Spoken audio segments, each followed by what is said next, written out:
Hi everyone, welcome to PSM classes. Odisha NEET 2019 का question हम solve करने जा रहे हैं। क्वेश्चन में हमें गिवन है two metal sphere, one of radius r and other of radius 2r respectively have the same surface charge density. They are brought in contact and separated, what will be the new surface charge densities on them. ठीक है, हमें बोला गया है यहाँ पर कि दो मेटल स्फेयर हैं, फर्स्ट जिसका रेडियस r है और सेकंड जिसका रेडियस 2r है। ठीक है, और दोनों पे जो सरफेस चार्ज डेंसिटी है वो सिग्मा है। तो एज्यूम कर लेते हैं फर्स्ट वाले पे जो चार्ज होगा वो Q1 है और सेकंड वाले पे जो चार्ज है वो क्या है, Q2 है।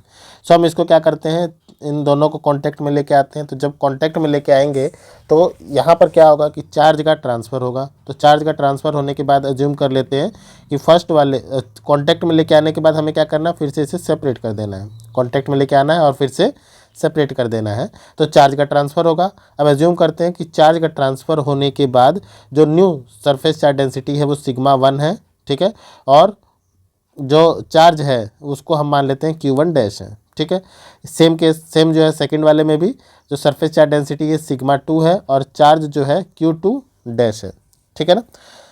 अब इस केस में क्या होगा कि जब आप इन दोनों को कांटेक्ट में लेके आएंगे तो चार्ज का ट्रांसफर तो होगा, लेकिन जो पोटेंशियल है, पोटेंशियल विल बी सेम। तो दोनों पे जो पोटेंशियल होगा वो क्या हो जाएगा, सेम हो जाएगा।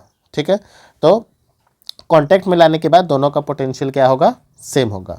ठीक है, सबसे पहले जो है हम फाइंड कर लेते हैं कि नेट चार्ज जो है वो कितना है। ठीक है, जैसा कि हम जानते हैं सरफेस चार्ज डेंसिटी को लिखा जा सकता है चार्ज अपॉन एरिया। तो एरिया स्फेयर है तो क्या होगा, 4πr² होगा।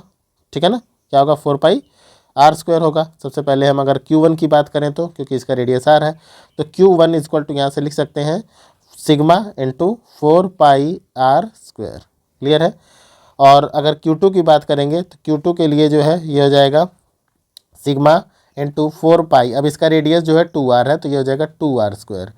Q2 will be equal to 4 into sigma 4πr²। ठीक है, अब यहाँ पर आपको ये ध्यान में रखना है कि ये जो सिग्मा 4πr² है ये Q1 के इक्वल है। ठीक है, तो Q2 इक्वल टू कितना हो जाएगा, 4Q1 हो जाएगा। ठीक है ना। अब यहाँ पर जो है नेट चार्ज हम फाइंड कर लेते हैं। नेट चार्ज बिफोर कॉन्टैक्ट, तो कितना होगा, Q1 प्लस Q2, यही होगा नेट चार्ज। ठीक है, तो Q1 और Q2 जो है वो अभी हमने फाइंड किया किसके इक्वल है, 4Q1 के इक्वल है। जो नेट चार्ज है वो कितना है, 5Q1 है। ठीक है, और चार्ज क्योंकि कॉन्टैक्ट में, net charge after contact, charge तो चेंज होगा नहीं, आफ्टर कॉन्टैक्ट नेट चार्ज तो सेम रहेगा। तो ये भी किसके इक्वल होगा, Q1 डैश, यहाँ पे हम Q नेट लिख देते हैं नेट चार्ज। ये Q1 डैश प्लस क्या हो जाएगा, Q2 डैश हो जाएगा सेम केस में। ठीक है ना। अब यहाँ पर जो है दोनों जो चार्ज हैं उनका जो पोटेंशियल है वो क्या है, सेम है। ठीक है, अब इस केस में जो पोटेंशियल होता है, पोटेंशियल जो है वो इक्वल होता है चार्ज अपॉन रेडियस के। ठीक है, तो ये हो जाएगा आपका Q1 डैश अपॉन r, और दोनों का पोटेंशियल सेम है तो ये हो जाएगा Q2 dash upon 2r। r से r कैंसिल हो जाएगा। ठीक है ना। अब ये हमें मिल जाएगा Q1 dash is equal to Q2 dash by 2, या फिर हम यहाँ से कंक्लूजन निकाल सकते हैं Q2 dash is equal to 2Q1 dash. ठीक है, और हमें पता है यहाँ पर कि टोटल जो नेट चार्ज है वो इक्वल है Q1 dash plus Q2 dash के। तो यहाँ पे नेट जो चार्ज होगा वो इक्वल हो जाएगा किसके, Q1 dash plus 2Q1 dash. ये कितना हो जाएगा, 3Q1 डैश हो जाएगा। ठीक, अब यहाँ पर हमने एक नेट चार्ज फाइंड किया है जो कितना आ रहा है, 5Q1 आ रहा है, तो इसको इक्वेशन 1 मान लेते हैं। और दूसरा जो नेट चार्ज हमने फाइंड किया वो कितना आ रहा है, 3Q1 डैश आ रहा है, इसको इक्वेशन 2 मान लेते हैं। तो हम ये यहाँ से कंक्लूड कर सकते हैं कि 3Q1 dash is equal to 5Q1। ठीक है ना। अब जो है Q1 dash is equal to क्या हो जाएगा, 5/3, और Q1 की वैल्यू क्या थी, सिग्मा इंटू 4πr²।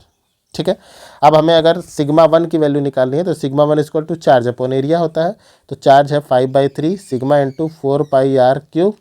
ठीक है, और इसका एरिया जो है वो क्या है, 4πr²। इसका एरिया क्या है, 4πr²। तो 4πr² से कैंसिल, सिग्मा 1 की वैल्यू आ जाएगी 5/3 सिग्मा।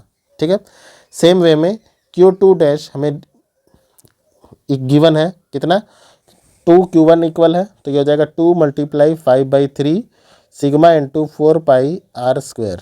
ठीक है, तो सिग्मा टू की वैल्यू कितनी हो जाएगी, तो ये हो जाएगी 10/3 sigma into 4 pi r² divide by इसका एरिया। तो बड़ा वाला जो स्फेयर है उसका एरिया है 4 पाई इंटू 2r², ठीक है ना। तो ये कितना हो जाएगा, sigma two will be equal to 10/3 into sigma into 4 pi r² divide by 4 into 4 pi r², ठीक है। तो 4 पाई r² से 4 पाई r² कैंसिल, यहाँ पे 5 आ जाएगा। तो सिग्मा टू की वैल्यू हमें कितनी मिलेगी, 5/3 इंटू 2 कितना हो जाएगा 6 सिग्मा।